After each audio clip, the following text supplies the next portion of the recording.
Hey, yo. Hey, yo. Yeah, it's time to come out of the shadows. Hey, I want to tell you about this story. This young brother said, Unc, when you knew you had the one for you? So I lit up. I said, what you mean? He said, Unc, when did you know that you had the one? I said, well, do you want the long story or the short story? He said, give it to me like how you want to give it to me. I told him it started maybe 2000, 2001 or 2. I'm using the restroom, reading the newspaper, and my mother come into the restroom. I don't know if she came into it because she seen me going for the bad when I was talking to females, but she said this. She said, it's going to be a woman that see through your charm and your gift of gab. And I said, Mom, I don't think it's a woman out here that can handle me. Not from a physical standpoint, but from a mental standpoint. So she was like, all right. Maybe 6 months after she passed, I met my wife, Barbara. She was the first woman that could tell me no, and it was concrete. Because, you know, like when you had that gift to make people turn a no to a yes, and then you meet somebody to tell you no, first thing I said, who you think you are, Paris Hilton?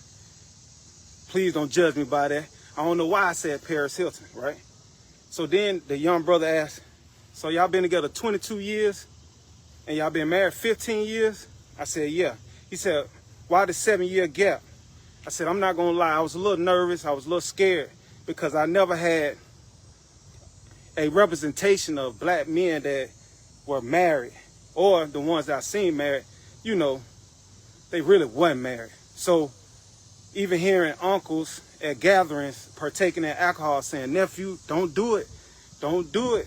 You go from being jackrabbits to when you have children, you're trying to figure out how y'all can get it in where you fit in while they watching Barney. Then you get married. You don't even know when the last time y'all got y'all Love Jones on. So I said I knew when I used to go out with other brothers, you know, that their girlfriends wasn't like my girlfriend. You know, they had the type of girlfriends, we can go out to the club, come back home, they can give them money, and they don't say nothing to them. Not my Barbara. She was like, so what time y'all gonna get back? 2:30? I said, well, the club closed at 2. By the time I finished talking, it'd be about 3:30. So the first time I knew was I opened the door and she had the door locked with the latch on. I said, all right, cool.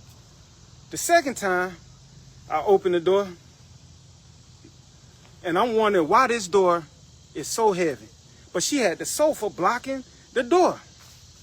Then the third and final time I went out with these brothers, man, she didn't even open the door. And I found myself going to sleep in my car for maybe an hour or so. And she knocked on the door and say, bring your butt in the house. And I'm like, man, who she think she is? But that's when I knew. So to the young brothers that are afraid to possibly get married, understand it's your journey. And it's all trial and error. It's all trial and error. Ain't nothing wrong with getting information from other knowledgeable brothers, but you don't know what these brothers are doing behind closed doors or when it's dark. So figure it out. Don't be afraid. Stay uplifted, and you got it. And to the young sisters out here, keep building. Don't give up on us. And you know the slogan. He know the slogan. She know the slogan. The little kids even know the slogan. Man, these weights know the slogan. Get out of your way. Be great.